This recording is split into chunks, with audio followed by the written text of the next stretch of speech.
130 pasukan Pasmar II berangkat amankan perbatasan RI Malaysia.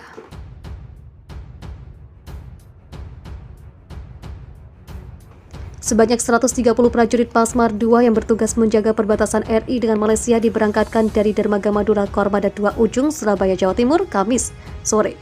Prajurit dari Pasmar II itu tergabung dalam Satgas PAM Ambalat 27.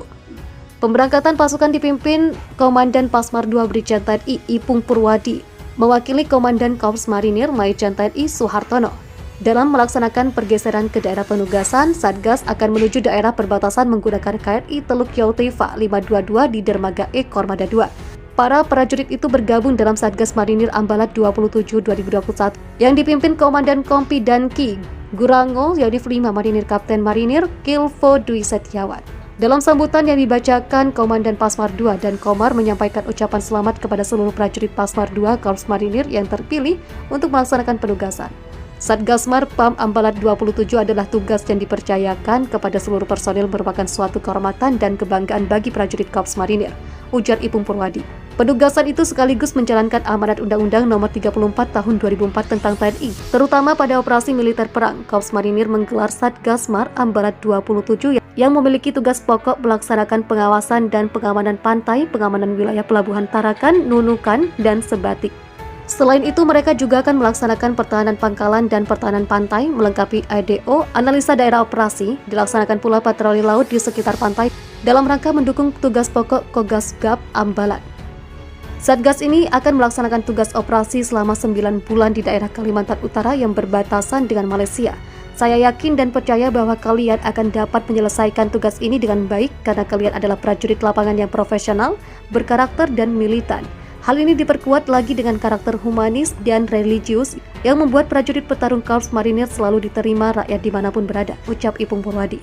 Dia berharap agar semua prajurit bisa bertindak dan berlaku menyesuaikan situasi serta tingkat eskalasi dengan cepat. Junjung tinggi kearifan lokal agar memudahkan untuk membaur dengan masyarakat guna mendukung pelaksanaan tugas pokok, namun tetap dengan kewaspadaan yang tinggi, tutur Ipung Purwadi. Dia juga memberikan beberapa penekanan untuk dipedomani dan dilaksanakan dalam pelaksanaan tugas, yaitu melaksanakan penugasan secara profesional, pahami dan fokus pada tugas pokok, hindari pelanggaran HAM dan pelanggaran lain, tingkatkan kewaspadaan kapanpun dan dimanapun, tidak pernah lengah sampai akhir penugasan, kata Ipung Purwadi. Laksanakan pergeseran pasukan menuju daerah penugasan dengan tertib serta mengutamakan faktor keselamatan. Segera beradaptasi begitu sampai di tempat penugasan, rebut simpati dan hati rakyat agar terjalin kemanunggalan TNI rakyat. Selain itu juga melandasi dengan doa, memohon keberhasilan dan kesuksesan tugas bagi seluruh personil, ujar Ipung Purwadi.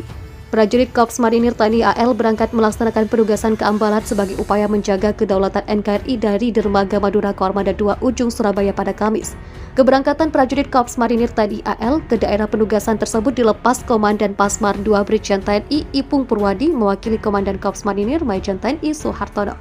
Satgasmar PAM Ambalat 27 dipimpin dan Satgas Kapten Marinir Kilvo Dwi Setiawan menggunakan KRI Teluk Yauteva 522 di Dermaga E Kormada II. Dalam sambutan yang dibacakan Komandan Pasmar II dan Komar menyampaikan selamat kepada seluruh prajurit Pasmar II Korps Marinir yang terpilih untuk melaksanakan penugasan Satgasmar PAM Ambalat 27.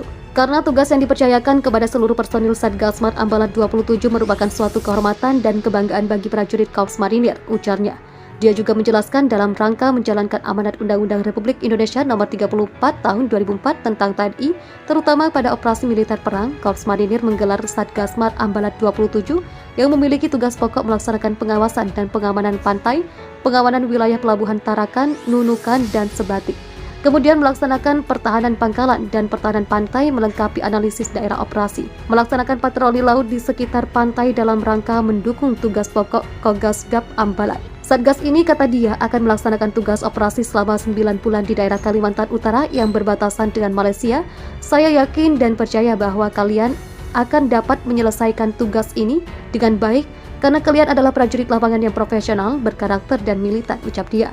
Pada kesempatan tersebut, dan Komar berharap agar bisa bertindak dan berlaku menyesuaikan situasi, serta tingkat eskalasi dengan cepat, menjunjung tinggi kearifan lokal agar memudahkan untuk membaur dengan masyarakat guna mendukung pelaksanaan tugas pokok, namun tetap dengan kewaspadaan yang tinggi.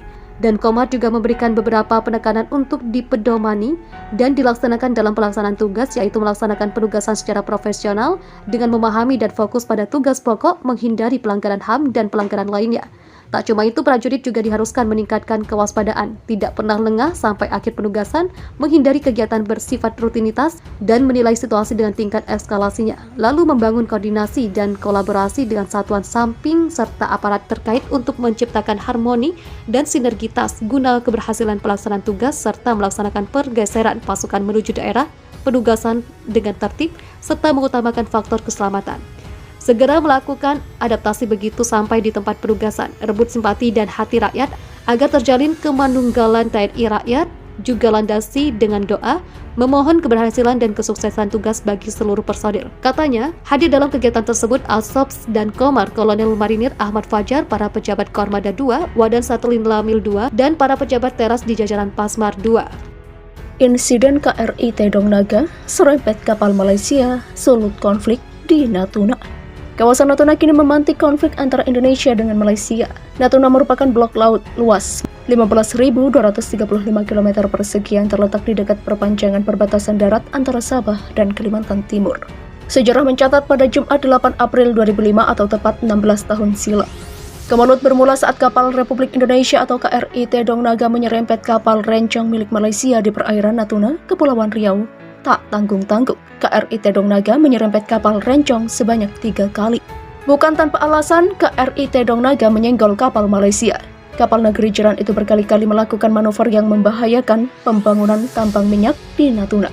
Pembangunan migas sejatinya sempat dihentikan sementara 1 bulan sebelumnya demi menghindari konflik terbuka antara Indonesia dan Malaysia. Namun pada Kamis dini hari, kapal perang Malaysia KD Kerambit sempat melintasi perairan Natuna dan bergerak menjauh ke arah utara dengan dibuntuti KRI Rencong 622 sampai keluar perairan Natuna, Indonesia.